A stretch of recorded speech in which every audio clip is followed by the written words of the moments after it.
से सुनते आ रहे हैं, उसे श्रव्य काव्य कहा गया है।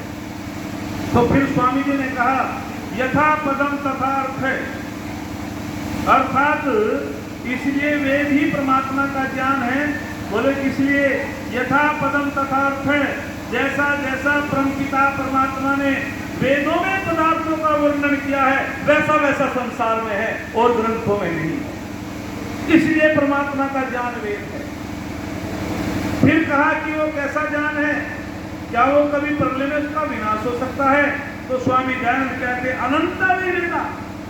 बोले ना ना, अनंता वे वेदा की जैसे परमपिता परमात्मा अनंत है ऐसे इसका ज्ञान भी बोलो अनंत है, उसका कभी विनाश होने वाला नहीं है। और फिर 4 प्रकार की सिद्धि करते हैं स्वामी दयानंद। वे कहते हैं वेद के विषय में बड़े गजब की सिद्धि की है। उन्होंने कहा विद सत्तायाम, विद विचारणे, विद लिलाभे और विद ज्ञाने। तो ऋषि दयानंद कहते हैं विद सत्तायाम अर्थात वेद की सत्ता शाश्वत है, वो कभी समाप्त होने वाला बोलो नहीं है। महाप्रलय में भी उसका नाश नहीं होता, वो बीज रूप में हर समय परमपिता परमात्मा के अंदर ही रहता है। ये पुस्तक तो लिपिबद्ध बाद में हुई है, लेकिन परमात्मा का ज्ञान भी अनंत है। तो किसी ने फिर पूछा स्वामी जी से कि महाप्रलय किसके, जब महाप्रलय होता है तो वेद किसके आश्रय रहता है? तो कहते हैं कि जिस प्रकार से ज्ञानी से ज्ञान अलग नहीं हो सकता, जिस प्रकार से ज्ञानी से ज्ञान अलग नहीं हो सकता, ठीक उसी प्रकार से परमात्मा का ज्ञान परमात्मा से अलग नहीं हो सकता, वो बिल्कुल अलग नहीं हो सकता। फिर आगे कहा विद विचार में बुद्धि पूर्वा वाक्य कृत वेदे, यानी कि उसमें बुद्धि पूर्वक परमात्मा ने वर्णन किया है। उसमें जो भी यो विचारणीय है, चिंतन करने योग्य है, इसमें कोई अतिशोक्ति अलंकार नहीं है, इसमें यथार्थ जो ज्ञान है उन पदार्थों का वर्णन है। और फिर क्या दिया विद लिलाभे, अर्थात जिसके सुनने में भी लाभ ही लाभ है, सुनाने में भी लाभ है, पढ़ने में भी लाभ है, पढ़ाने में भी लाभ है। अर्थात जिसके सुनने में भी लाभ होता हो, सुनाने वाले को भी लाभ होता हो, और जो विचार देने वाला है उसको भी लाभ, जो सुनने वाला है उसको भी लाभ, पढ़ने वाले को भी लाभ। तभी तो स्वामी दयानंद ने कह दिया वेद। और फिर एक पूछा कि वेद कैसा धर्म है? बोले राम जी कैसा धर्म है वेद? सुन नहीं रहे ना, नींद आ रही, सुन नहीं रहे। अरे बहुत सौभाग्य से मिलती है वक्त है, हमें बहुत पढ़ना पड़ा है, वैसे ही नहीं वैसे ही मामले। वेद कैसा धर्म है स्वामी जी से पूछा, तो स्वामी जी ने कहा कि वेद तो परम धर्म है। धर्म भी नहीं कहा, वेद कैसा धर्म बोलो? परम धर्म है। मेरी साथ बोलो वेद सब सत्य विद्याओं का पुस्तक है। वेद का पढ़ना पढ़ाना और सुनना सुनाना सब आर्यों का परम धर्म है। होगी सिद्ध बात। कैसा धर्म है? परम धर्म है। और फिर कह दिया जिसके पढ़ने में भी लाभ होता हो, सुनने में भी लाभ होता हो, उसका नाम वेद है। और फिर एक गजब की बात कह दी कि सारे धर्मों का मूल क्या है? कितने प्रश्न किए स्वामी जी से, कितने उत्तर देते जा रहे? बोले सारे धर्मों का मूल क्या है? फिर कह दिया वेद अखिलो धर्म मूलम। वारे वाह दयानंद, वेद अखिलो धर्म मूलम, कि सारे धर्मों का मूल बोल दो वेद है। जिस प्रकार से समस्त मिठाइयों का मूल क्या है बोलो? अरे गन्ना, शांति तो। समस्त मिठाइयों का मूल क्या है बोलो? गन्ना। जैसे गन्ना समस्त मिठाइयों का मूल है, ऐसे समस्त धर्म का मूल बोल दो वेद है। अच्छा, जब गन्ने का रस निकाल लिया जाता है क्या बचता है? खोई। अच्छा, खोई क्यों कहा? क्योंकि उसने सारी शक्ति खो दी, उसके पास कुछ नहीं, इसलिए खोई। और जो वेद का अध्ययन नहीं करता, वेद का चिंतन नहीं करता, ब्रह्मचर्य का पालन नहीं करता, जो मनुष्य लंपट होता है वो भी जो अपनी शक्ति को खो देता है और वो भी खोई के समान लंपट हो जाता है। इसलिए खोई उसके पास शक्ति नहीं है। और आगे बहुत सुंदर बात कही कि 4 वेदों का उन्होंने वर्णन किया स्वामी दयानंद ने कि ऋग्वेद में पदार्थों के नाम बता दिए गए, यजुर्वेद में विधि बता दी गई और सामवेद में उन पदार्थों का कैसे हम संगति करें जिसको उपासना कहते हैं, और अथर्ववेद में कि विशुद्ध ज्ञान को प्राप्त करके उनका प्रयोग कैसे करें। सारे के सारी बात बता दी गई स्वामी दयानंद ने कि वेदों में ऋग्वेद में ज्ञान कांड है, यजुर्वेद में कर्म कांड है और सामवेद उपासना कांड है और अथर्ववेद विज्ञान कांड है। धर्म कहते हैं कंपनता को, आज किसे कहते हैं बोलो, कंपनता, और अथर्व कहते हैं निश्चिंतता। धर्म माने कंपनता और अथर्व माने निश्चिंतता। अर्थात जब व्यक्ति वेदों का ज्ञान अर्जित करते करते उस ज्ञान विज्ञान को जान लेता है, परमपिता परमात्मा को वेदों के माध्यम से साक्षात्कार कर लेता है, उसके जीवन में कभी कंपनता नहीं होती, कभी भय नहीं होता, कभी डर नहीं होता, वो निश्चिंत हो जाता है। अथर्ववेद का ये अर्थ निकलता है। तो मैं आपसे एक ने प्रसंग फिर कहा कि जी ये जो आपने कहा वे सब सत्य विद्याओं का पुस्तक है, हम तो नहीं मानते। एक नास्तिक ने कहा, तो स्वामी जी ने कहा पहले सत्य को समझना पड़ेगा। सत्य किसे कहें? बोले जी बताओ सत्य किसे कहें? एक त्रिभुज है और यदि त्रिभुज के भुजा को काट दिया जाए क्या वो त्रिभुज रहेगा? तो स्वामी जी कह रहे हैं, क्या सुंदर परिभाषा देते हैं कि जो विचार हमारी आत्मा में और जो विचार हमारे मन के अंदर उत्पन्न होते हैं वही अच्छे विचार हमारे वाणी में होते हैं और फिर उन्हीं के अनुसार हम कर्म करते हैं। अर्थात मन वचन कर्म में जब एक समानता होती है इसका नाम सत्यता होती है। और जब मन में कुछ होता है और वाणी में कुछ होता है, कर्म में कुछ होता है, उसका नाम सत्यता बोलो नहीं होता है। तो स्वामी जी ने कहा कि वेद सब सत्य विद्याओं का पुस्तक किस प्रकार है। हवाला देते हैं कि कुरान के अंदर 17,000 आयतें थी, लेकिन जब उनमें सब वेद विरुद्ध और विज्ञान विरुद्ध आयतें थी, उनके विद्वानों ने उनको घटा घटा करके 6,666 आयतें मौजूद हैं। जरा ध्यान देंगे, 17,000 आयतें थी, लेकिन जब लोगों ने आपत्ति उठाई, अब भी गड़बड़ है वैसे तो, लेकिन 6,666 आयतें रह गई 17,000 से। और फिर कहा कि बाइबिल वाले जो गॉड का ज्ञान मानते हैं ईसाई लोग, तो हवाला देते हैं स्वामी दयानंद कि बाइबिल में लिखा है कि सूर्य जो है पृथ्वी का चक्कर लगाता है, पृथ्वी चलती है और सूर्य उसका चक्कर लगाता है, अर्थात सूर्य छोटा है। फिर कहा कि उन्होंने ओल्ड टेस्टामेंट अध्याय में लिखा कि नारी के अंदर आत्मा नहीं होती है, नारी के अंदर आत्मा नहीं होती है। जब आपत्ति उठाई वैज्ञानिक लोगों ने, गैलीलियो ने आपत्ति उठाई, हमारे बड़े बड़े विद्वानों ने आपत्ति उठाई, तो उस आपत्ति को सुन करके गैलीलियो को कारावास में डाल दिया गया था रोम के पोपों ने। और रोम के पोपों ने कहा कि हम तो वो मानेंगे जो हमारी बाइबिल में लिखा है, लेकिन गैलीलियो ने कह दिया था कि वेद भी इस बात का समर्थन करता है और विज्ञान इस बात का समर्थन करता है। और जो वैज्ञानिकों ने खोज की है कि सूर्य पृथ्वी से 13 लाख गुना बड़ा है और सूर्य का चक्कर पृथ्वी लगाती है, पृथ्वी चपटी नहीं बल्कि गोल है, और ये वर्णन वेदों में भी आया है। तो उन्होंने इसकी आपत्ति और उसको गैलीलियो को कारावास में बंद करा कि तूने बाइबिल की तौहीन की है। और कहते हैं कि एक मास्टर जी ने एक बालक को पाठ याद करने के लिए दे दिया कि बेटा पृथ्वी गोल है, पृथ्वी गोल है। जब वे अपना पाठ याद कर रहा था तो अब्बा जान ने सुन लिया। अब्बा जान ने कहा क्या पाठ याद करता है?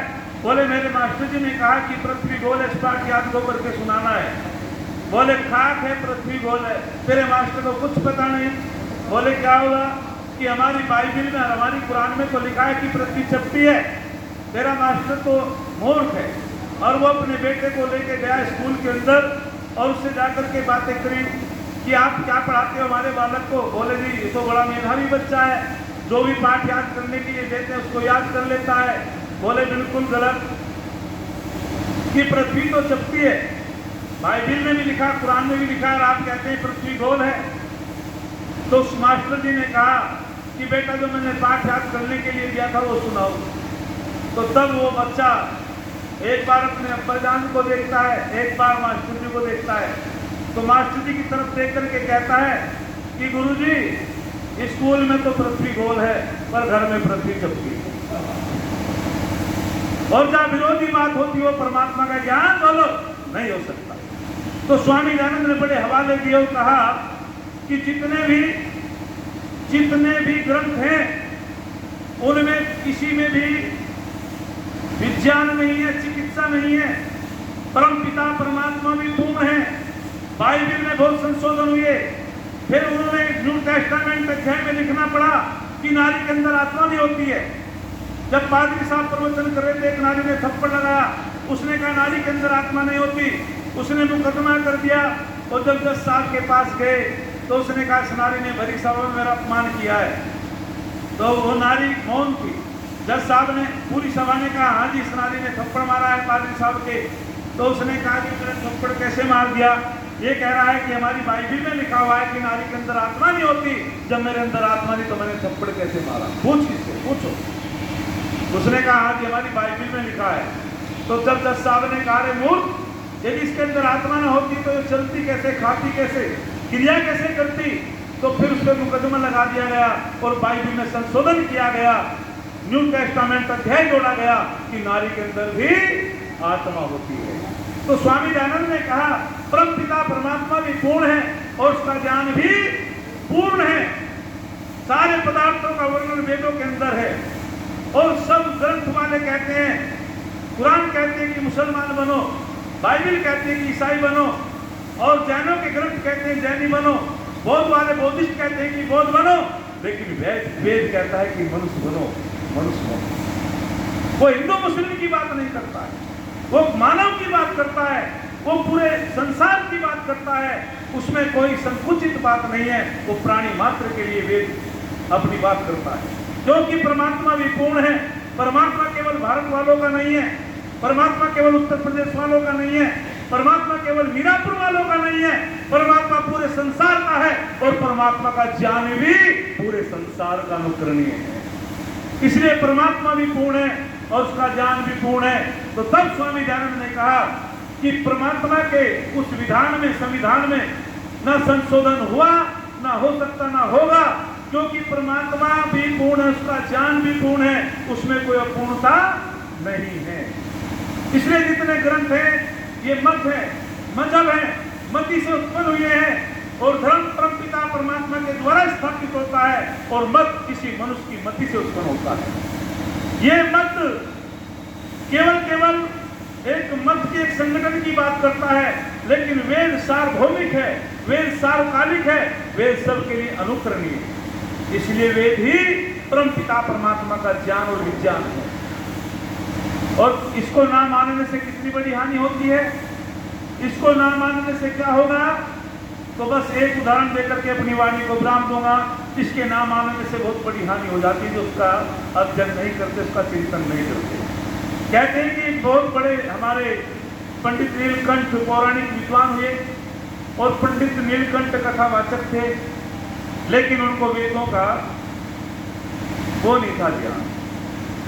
जैसे जगत गुरु शंकराचार्य, प्रस्थान त्रयी के नाम से उनकी 3 पुस्तक बड़ी मान्य है। उपनिषद, गीता का भाष्य किया उन्होंने, उपनिषदों का भाष्य किया, स्मृतियों का भाष्य किया।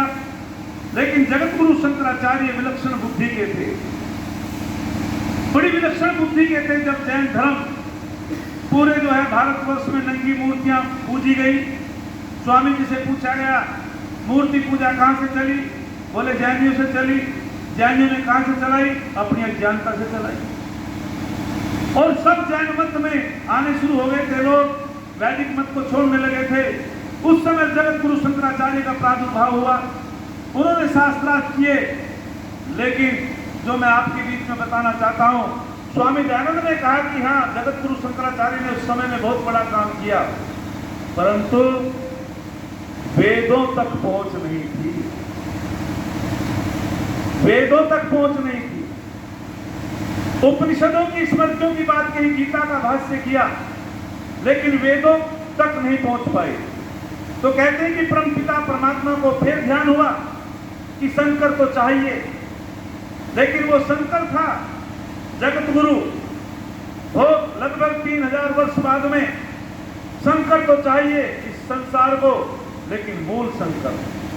और जब पूछा गया स्वामी दयानंद से कि तुम्हें मूल शंकर क्यों कहा गया, तो स्वामी जी कहते हैं कि उस शंकर ने तो एक वृक्ष के पत्तों को सिंचित किया, उस शंकर ने वेद रूपी वृक्ष के पत्तों को सिंचित किया, लेकिन परमात्मा ने जो मुझे धरा पर भेजा, मुझे इसलिए भेजा कि तू उस वेद के मूल को जान और वेद के मूल को सिंचित करके इस संसार से अविद्या तम को अंधकार को दूर कर, इसलिए मेरा नाम मूल शंकर है। और स्वामी दयानंद ने वही काम किया।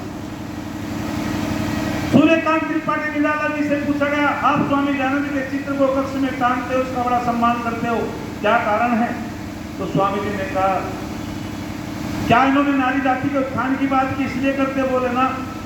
क्या पाखंड का विरोध किया स्वामी जी ने इसलिए सम्मान करते? बोले नहीं, ये काम तो कोई और भी कर सकता था। क्या इन्होंने जो है अविद्या का और इन्होंने पाखंड का और जो एक सती प्रथा, जोहर प्रथा, इसका खंडन किया इसलिए सम्मान करते हो? बोले इस काम को भी कोई और कर सकता था। तो सूर्यकांत त्रिपाठी निराला जी कहते हैं, मैं स्वामी दयानंद का सम्मान इसलिए करता हूँ, ये कार्य तो कोई और भी कर सकता था, जिसने वेदों की प्रतिष्ठा बचाने के लिए अपने प्राणों की आहुति दे दी थी, इसलिए मैं उनका सम्मान करता हूँ। ये काम कोई और नहीं कर सकता, केवल ऋषि दयानंद कर सकता था। ये सामर्थ्य स्वामी दयानंद के अंदर था, क्योंकि वेदों को समझना ऋषियों का काम होता है, इसलिए मैं सम्मान करता हूँ। तो मैं जो आपके बीच में बता रहा, पंडित नीलकंठ महाभारत के श्लोकों पर टीका की पौराणिक विद्वान थे, और वहाँ एक पादरी साहब आ जाते हैं। उसने कहा कथा के सत्संग में जाकर के, पांडाल में जाकर के, कि पंडित जी यदि आप मेरे प्रश्नों का उत्तर दे दोगे तो मैं वैदिक मत को स्वीकार कर लूँगा, और यदि तुमने नहीं दिया तो तुम्हें ईसाई मत स्वीकार करना पड़ेगा। अब पंडित जी ने सोचा यहाँ लाखों की संख्या है, मान सम्मान की बात है, उसने वो चुनौती स्वीकार कर ली। बोले मैं आपसे 3 प्रश्न करना चाहता हूँ। जो व्यक्ति, जो यदि वो वेद का विद्वान होता तो हमारी इतनी बड़ी हानि ना होती महाशय जी, लेकिन वो वैदिक विद्वान नहीं था, उसके पास तर्क नहीं था, वो तो पौराणिक विद्वान था, उन्हीं कथाओं को करता था जिन कथाओं में से ढूंढ ढूंढ करके उस पादरी साहब ने प्रश्न कर दिए। बोले कृष्ण भगवान को क्या मानते हो आप? उसने की थी भगवान। बोले भगवान मानते हो? बोले जी भगवान मानते हैं। तो उसने कहा तुम्हारे भगवान कैसे? कृष्ण वो तो लड़कियों के नाती हुई लड़कियों के कपड़े उठा करके पेड़ पर चढ़ जाता था, और हमारे ईसा मसीह ने पूरी दुनिया के पाप की गठरी बांध करके सूली पे चढ़ गया था। बोलो तुम्हारा कृष्ण महान है या हमारा ईसा मसीह महान है? और उस बात को तो वे भागवत वाले खुद ही कह रहे, उन्हीं की बात पूछ रहा है वो। बोले उसने तो जो है कुब्जा दासी से दुष्कर्म किया, वो तो रासलीला करता था। पंडित जी के पास कोई इसका उत्तर नहीं। फिर दूसरा प्रश्न, क्या इंद्र को क्या मानते हो? बोले इंद्र को देवता मानते हैं। बोले कैसा देवता? उसने तो गौतम ऋषि की पत्नी अहिल्या के साथ दुष्कर्म किया है। अबे तो उस प्रकरण को सुना नहीं है पौराणिक पंडित। बोले इसका जवाब दे। बोले ब्रह्मा को क्या मानते हो? कि ब्रह्मा को भगवान मानते हैं, कि हमने तो सुना है कि ब्रह्मा ने अपनी पुत्री के साथ दुष्कर्म किया था, इसलिए कोई संसार में उसका मंदिर नहीं है। जब तीनों प्रश्नों का कोई उत्तर नहीं मिला, भ्राता जी आंसू आ जाते हैं इतिहास जब पढ़ते हैं। ये संस्कृति के 4 अध्याय नाम की पुस्तक रामदास सिंह दिनकर ने जब इसका वर्णन किया, उसको पढ़ना आंसू आ जाते हैं। और उसने कहा कि स्वामी दयानंद से पहले ये हिंदू फुसफुसिया जीव हो चुका था। स्वामी दयानंद से पहले ये हिंदू जब उनका जवाब नहीं देता था, ये परिवर्तन करता था, धर्म परिवर्तन कर लेता था। इस हिंदू के पास कोई जवाब नहीं था। जैसे फुसफुसिया जीव होता है, उसके नींद खेती नहीं होती है, ऐसे ये मनुष्य ऐसा कमजोर हो चुका था कि इसमें चलने के लिए, बोलने के लिए, का सामना करने की कोई ताकत नहीं थी। ये धन्यवाद करो तो स्वामी दयानंद का करो। तो स्वामी दयानंद के समकालीन था वो पंडित नीलकंठ, और जब उसके पास कोई जवाब नहीं था तो उसने कहा तो उसके प्रश्न का उत्तर दे, अन्यथा ईसाई मत को स्वीकार कर। तो पंडित नीलकंठ कहता है कि मैं ईसाई मत को स्वीकार करता हूं, और पंडित नीलकंठ अकेला ईसाई नहीं बना, उसका पूरा परिवार बना। और याद रखना दुनिया के लोगों, केवल परिवार ही नहीं, जो उसके लाखों अनुयायी थे वे सारे के सारे ईसाई बन गए। क्यों बने? क्योंकि उसके पास तर्क नहीं था, वैदिक ज्ञान नहीं था, इसलिए वेदों का अध्ययन करना जरूरी है। लेकिन स्वामी दयानंद का एक जगह प्रवचन हो रहा है, पंडित नीलकंठ को पता चल जाता है। पंडित नीलकंठ स्वामी दयानंद के चरणों में नतमस्तक होता है, फूट फूट के रोने लगता है। क्यों? कि स्वामी दयानंद का जब प्रवचन चल रहा था, संयोगवश स्वामी जी ने इनकी व्याख्या बताई। लोगों ने शंका की कि इंद्र का मतलब क्या है, ब्रह्मा का मतलब क्या है, कृष्ण का चरित्र कितना ऊंचा है, वो तो आत्म पुरुष है, वो तो आप पुरुषों के सदृश है, जन्म से लेके मृत पर्यंत उसने कोई पापाचार नहीं किया। जब स्वामी दयानंद इस प्रकार से जीवन परिचय को बता रहे योगीराज कृष्ण का कि महाभारत में उसका उत्तम चरित्र है, और उन्होंने कहा कि इंद्र पे जो दोष लगाया गया है वे समझ नहीं पाए पौराणिक लोग। अरे इंद्र सूर्य को कहा गया है, अहिल्या रात्रि को कहा गया है, गौतम चंद्रमा को कहा गया है, अर्थात जब सूर्य की किरणें निकलती है वो अहिल्या के रूप को बिगाड़ देता है। ये था वो इंद्र पे प्रक्षेप किया कर्णों ने जानने के कारण। और ब्रह्मा भी सूर्य को कहा गया है, और ब्रह्मा का जो अंश है उसे उषा कहा गया है। अर्थात सूर्य के निकलने से पहला जो काल होता है उसे क्या कहते हैं, बोलो? उषा काल कहते हैं, सविता कहते हैं, उषा काल कहते हैं। और वो उसकी जो है क्या है, वो उसका अंश है ब्रह्मा का। जो उसका अंश होता है उसको पुत्र या पुत्री कहते हैं। अर्थात जब वो ब्रह्मा सूर्य निकलता है, उसकी प्रथम किरणें निकलती है, तो सबसे पहले उसकी पुत्री, उसका अंश उषा के पास जाती है, और पिता पुत्र के समागम से एक पुत्र का जन्म होता है जिसका नाम दिन होता है। इस व्याकरण को नहीं समझ पाए, और जब स्वामी दयानंद ने इस शंकाओं का समाधान किया तो पंडित नीलकंठ ने कहा था कि हे स्वामी जी, यदि मैं तुम्हारा सानिध्य प्राप्त उससे पहले कर लेता, आज मेरी दुर्गति ना होती। जो मैं गाय का सम्मान करने वाला, गाय का पालन यज्ञ करने वाला, आज मैं ईसाई बन गया। हे स्वामी दयानंद, वास्तविक ये तर्क बुद्धि मेरे अंदर होती, यदि ये मेधा बुद्धि, ये तर्क बुद्धि हमारे अंदर होती, ना मैं ईसाई बनते, ना मुसलमान बनते। आर्य समाज का एक छोटा सा सिपाही भी विधर्मी नहीं हो सकता। मैं दावे के साथ कहना चाहता हूँ, अधिक ना बोलते हुए मैं आप लोगों का धन्यवाद करता हूँ। किसी ने बहुत सुंदर लिखा, अरे हम प्यादे थे वजीरों में गिने गए। प्यादे कहते हैं सिपाही को। अरे हम प्यादे थे वजीरों में गिने गए, हम फकीर थे अमीरों में गिने गए। ऐ दयानंद, तेरा सानिध्य क्या मिला? हम कांच के टुकड़े थे, हीरो में गिने गए। हम कांच के टुकड़े थे, हीरो में गिने गए।